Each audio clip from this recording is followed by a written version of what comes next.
Parte y parte. Se esperaba que fuera por encima del 4%. Recordemos que en enero había sido el 3,9%. Entonces se esperaba que estuviera en el 4%, pero no tan cerca del 5%, porque esto indudablemente lo que te abre, Nico, es que cuando se dé a conocer la inflación el próximo mes de marzo, ese dato va a estar mucho más complicado que febrero. ¿Por qué? A ver, explícamelo. ¿Y por qué? Porque el gobierno, ¿qué dijo cuando se anunció este resultado? Bueno, parte de este incremento de los precios también se debe al conflicto entre Rusia y Ucrania, que ha disparado el precio de los commodities, del petróleo y demás. Pero recordemos que el conflicto comenzó el 24 de febrero. O sea, el impacto que tuvo sobre la medición del mes de febrero ha sido muy pocos días, los últimos 4 o 5 días del mes de febrero. La parte gruesa de ese conflicto y el incremento que ha tenido el precio del petróleo, la cotización del trigo y de los granos en general, ha sido durante marzo. Y a eso también, ¿qué tenemos que sumarle? El aumento del precio del combustible del pasado lunes, que eso va a repercutir, el aumento en el precio de las tarifas, el aumento en las prepagas que se estuvo dando, y marzo también, que es un mes tradicional de inicio de las clases y demás, donde rubros tales como indumentaria y calzado, por cuestiones estacionales, también tienden a aumentar. Entonces, que no nos sorprenda que en marzo tengamos justamente un valor mucho más alto. Más allá de las medidas que pueda anunciar el gobierno en las próximas horas para tratar de morigerar este impacto, lo cierto es que una inflación cercana al 5% anual, que fue 4,7 a nivel nacional, pero en la provincia tuvimos 4,9 en la región del NOA. Entonces, son datos que preocupan mirando lo que viene. ¿Por qué razón para este lado fue más alta la inflación? ¿Cómo lo podemos explicar a eso, Efraín? Básicamente porque lo que más incidió fue el rubro de alimentos y bebidas no alcohólicas. Porque mientras a nivel nacional el rubro que más pondera en el índice fue del 7,5, en la región tuvimos el 11,6. Pero al contrario de lo que uno podría imaginar, porque bueno, si esto se debió en una partecita a que aumentó el precio internacional del trigo y por lo tanto la harina y todos los derivados de fideos, productos de panificación, se incrementaron, uno podría pensar, bueno, la explicación de los alimentos viene por ahí, pero no. El aumento de alimentos y bebidas es fundamentalmente por carnes, por frutas y por verduras, y también en menor medida con algunos lácteos.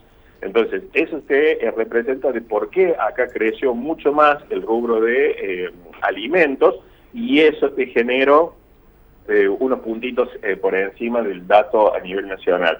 Que el año pasado había estado prácticamente ahí, porque a nivel nacional, en enero a nivel nacional había sido el 3,9 y aquí para la región NOA dio 4, ¿sí? Entonces siempre tenemos alguna pequeña diferencia, que en este caso repercutió en mayor medida el rubro de alimentos y bebidas. Y obviamente que hacia allí va a ser el foco que va a poner el gobierno en estos anuncios que va a estar anunciando en las próximas horas o en los próximos días. Sí, el viernes habla el presidente que va a ser el inicio del combate contra la inflación. Ahora, claramente no es sencillo, ¿no? Combatir la Para inflación. nada. Vos, desde tu punto de vista, ¿qué crees a dónde se tiene que apuntar fuertemente para empezar a bajar estos índices? Y tiene que haber, coincide con parte del ministro cuando dice que la inflación es multicausal, o sea, no tenés un solo elemento, pero justamente el tener un diagnóstico de que es multicausal, no podés seguir atacándolo con las mismas recetas que lo hiciste antes. Esto es volver a establecer el control de precios, extender el congelamiento sobre algunos productos básicos, que si bien son cuestiones de carácter necesarias, pero no generan un impacto a nivel de carácter global. ¿Por qué? Porque si se siguen extendiendo los precios cuidados o se congelan el precio de algunos alimentos, ¿qué pasa? Vos los encontrás en las grandes superficies o en las grandes provincias y en los comercios de cercanía, al interior del interior, es muy difícil que vos puedas conseguir esos productos. Entonces, eso terminan siendo parches o cuestiones de carácter transitorias, que es lo que sobre todo los productores dicen que ha generado buenos resultados y que hacia allá apunta el gobierno. Esto es a crear algún fideicomiso con fondos públicos para subsidiar, por ejemplo, la compra de harina para los panaderos y obviamente para la elaboración de todos los productos y los derivados de panificación. Pero ¿qué sucede? En eso vos tenés que poner plata como gobierno. Y bueno, hoy el Estado no tiene tampoco plata. Entonces, ¿qué vamos a hacer? Vamos a tener que subir necesariamente las retenciones. pero no se pueden subir las retenciones. Sí, bueno, ahí hay como una pequeña trampa, porque el poroto de soja paga el 35% y lo que es la harina de soja y el aceite de soja estaba en el 32%. Entonces lo que se va a hacer es sacarle esa extensión y equiparar probablemente, puede ser una de esas medidas, al 35%, y con eso que vos recaudes, ponerlo para subsidiar, en el caso puntual de la harina, de los productos de panificación y demás. ¿Esa medida funcionó? Sí, funcionó. Pero ¿qué es lo que te va a generar? Un inconveniente por el otro lado, con nuevamente el campo en pie de alerta si el gobierno decide nuevamente tomar estas medidas de incremento de las retenciones. Todo lo otro que se pueda desarrollar de controles de precios, extender los precios cuidados, establecer un congelamiento por determinada cantidad de tiempo, ya se implementaron en otros momentos y no funcionaron. Incluso más, los mismos frigoríficos que se había hecho de acuerdo para suministrar determinado tipo de cortes populares, también le dijeron que eso que no va más. Entonces, no es muy fácil todos los frentes que tiene el gobierno. Y a esto, para redondearte la idea, le sumas que en el acuerdo con el fondo estamos pautando una inflación en torno al 48% para este 2022, que con estos números, eso ya ha quedado completamente inviable. El relevamiento de las expectativas de mercado que toma el Banco Central ya está relevando una inflación del 55% para este año, ¿sí? Que es lo que ve el mercado. Y si sigue estos datos, vamos a tener una inflación por encima del 65%. Entonces, si el gobierno no presenta un plan de carácter integral, ¿sí? Que diga, a ver, ya se van a incrementar las tarifas y se van a sacar los subsidios. Sí, pero los sectores que están más castigados, ¿cómo haces? Se reúne en el Consejo del Salario, el salario mínimo, si quiere llevar de los 33 actuales a más de 45.000 pesos. ¿Será factible que eso se pueda lograr? Bien. ¿Cómo vas a hacer con el déficit fiscal si no vas a emitir mayor cantidad de dinero? El precio del combustible aumentó el lunes, pero va a seguir aumentando. Si se mantienen estas condiciones, el próximo mes, y no es por seguir dando noticias negativas, probablemente vuelva a tener otro incremento. Y que es lo que todos sospechamos.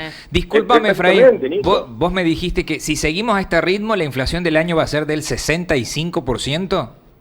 Exactamente, porque ahora ya estamos con una inflación en el orden del 53, 52, 53%. Sí. Si no se logra bajar en los próximos meses, cuando vos ya vas anualizando este comportamiento, y te digo que cuando se ve la inflación, el dato de abril, marzo va a ser también otro mes de carácter complicado, entonces eso te va generando cada vez una mayor presión. Está bien que el gobierno diga, a ver, vamos a tomar medidas, pero no es que te desayunaste ahora con este dato que la Argentina tiene un problema de inflación. No, eso es cierto. Sí, eso ya viene de hace rato.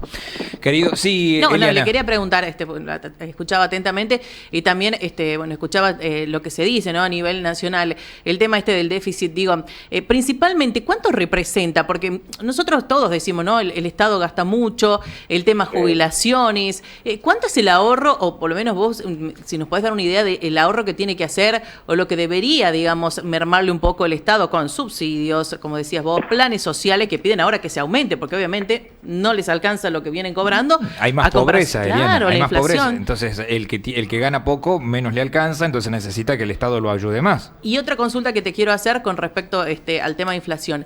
Muchos dicen que tal vez si baja un poco, tantos impuestos y el IVA, a lo que tiene que ver con algunos productos, podría ayudar un poquito. Es una receta que el gobierno no quiere aplicar. ¿Esto es así, Efraín?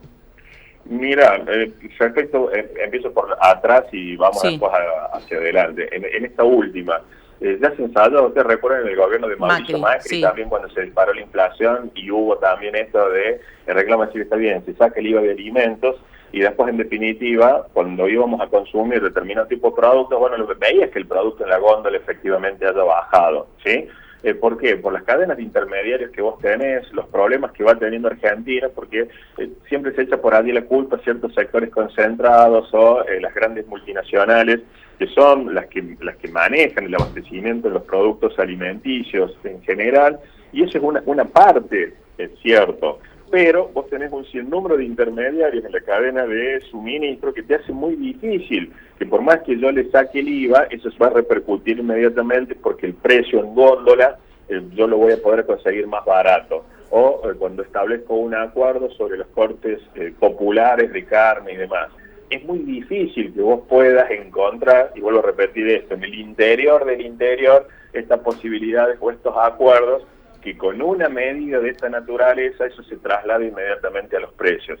Y además, ¿por qué? Porque controlar la inflación no es tampoco una medida que vos vas a decir, bueno, está bien, yo voy a lograr bajar la inflación en los próximos 3, 4, 5, 6 meses. No, en el mejor de los casos necesitas de 3, de 4, de 5 años, siendo muy optimistas, para que Argentina, con el nivel de inflación que tiene ahora, pase a tener una inflación por lo menos del 10, del 15, del 20%. Ya no es una cuestión simple bajar, claro, 30 puntos de inflación y decir, bueno, ya vamos a vivir por lo menos en una economía que pueda ser un tanto más ordenada. Ahora, Efraín, esto de los intermediarios, que también me lo dijo Guerra, ¿sí? También me lo dijo Guerra. Sí. Digo, ¿por qué razón, si tenemos tantos intermediarios y ese ha sido el problema, o uno de los grandes problemas, ¿por qué razón nunca dio resultado el trabajar sobre los intermediarios? ¿O hay algo en el medio? O no se trabajó sobre sí. los intermediarios. Hay múltiples situaciones o explicaciones sí. que se ensayan, Nico, en esto de el viejo saber por quién le pone el cascabel al gato, y decir, si vos tomas o haces un estudio del producto y cómo puede ser, CAME publica datos, por ejemplo, de productos de frutas, hortalizas y demás, de cuánto se le paga al productor y cuánto es lo que vos terminás pagando, productos que no tienen un elevado valor agregado. Y vos decís, ¿cómo puede ser que la naranja, el tomate, más de cuestiones estacionales, del clima y demás, el productor reciba tanto y yo lo tengo que pagar en verdulería o en góndola 100, 150 o 200 pesos cuando compro lechuga, tomate o alguna fruta? Entonces, eso se sabe, cuál es el margen que tiene, la cantidad de intermediarios, los márgenes que se van poniendo en cada uno, pero nunca se ha tomado esa decisión también de avanzar.